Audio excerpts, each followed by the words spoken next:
નમસ્કાર મિત્રો, હું Atul Agravat Ramanandi electric shop channel ઉપર નવો વિડીયો લાવી રહ્યો છું. SS plus 6 ampere switch socket બોર્ડનું વાયરિંગ જોઈ લ્યો મિત્રો, તમારી સમક્ષ છે SS plus 6 ampere switch plus socket. આનું વાયરિંગ હું મિત્રો તમને આ વિડીયોમાં શીખડાવું છું, તો બરાબર ધ્યાનથી જોજો એટલે તમને પણ બોર્ડનું વાયરિંગ આવડી જાય. અને વિડીયોને સ્કીપ ન કરતા મિત્રો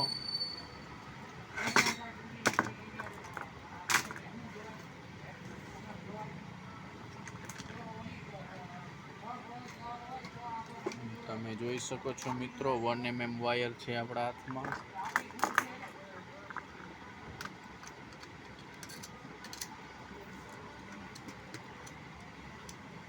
અને એક એલ્યુમિનિયમ વાયર પણ છે મિત્રો, તમે જોઈ શકો છો.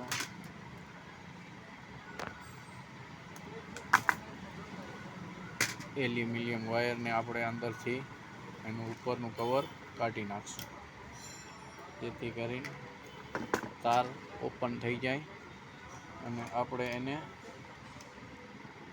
આ સ્વિચની આખી લાઈન છે એના પ્રમાણે આને આપણે કાપી લેશું મિત્રો. અને પછી આપણે એને એક પછી એક બધી જ સ્વિચની અંદર આ રીતે ગરકાવી દેશું મિત્રો, તમે જોઈ લ્યો.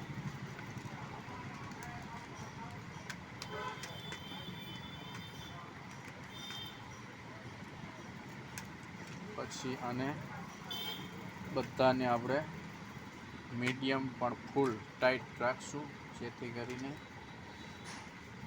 આમાં પાવર સપ્લાય ચાલુ થાય તો સ્પાર્કિંગ ન થાય.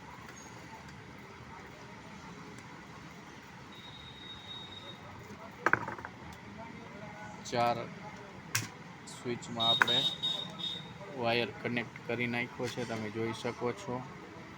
એલ્યુમિનિયમનો સર્વિસનો વાયર આપણે કાઢી અને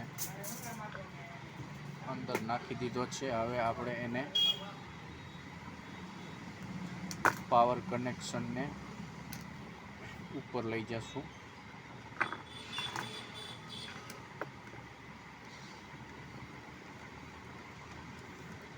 જોઈ શકો છો મિત્રો તમે.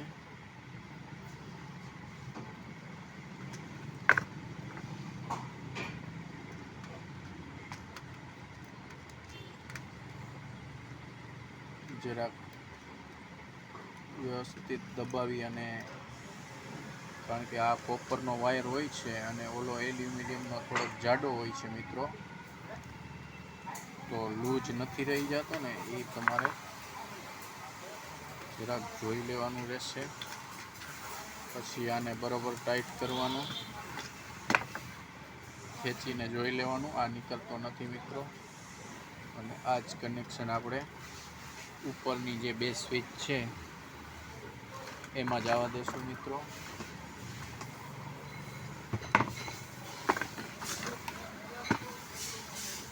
તમે જોઈ શકો છો, આ જે રીતનું બોર્ડ છે, આ બોર્ડ દેખાય છે એ જ પ્રમાણે આ બોર્ડ છે, અને ઊંધું કરેલ છે એટલે તમને વાયરિંગ મગજમાં બેસે અને સમજાતી જાય કે કઈ રીતે આપણે કરવાનું રહેશે. હવે આપણે આ નીચેની સ્વિચની લાઈન કનેક્ટ કરી અને હવે આપણે આ બે ઉપરની લાઈનમાં પાવરનો સપ્લાયનો વાયર નાખશું. આપણે 1 mm ને આ રીતે ઓપન કરી મિત્રો. આના મૂછા ખાસ વારજો મિત્રો, કારણ કે મૂછા અમુક મિત્રો છે એ મૂછા વારતા નથી, તો વારે નહીં એના કારણે મૂછા ટાઈટ કરો એટલે ખુલ્લા પડી જાય, અને ખુલ્લા પડે એટલે અહીંયાથી સ્પાર્કિંગ ચાલુ થાય મિત્રો. એટલે એવું આપણે નથી કરવાનું, આપણે પૂરું પરફેક્ટ વાયરિંગ કરવાનું.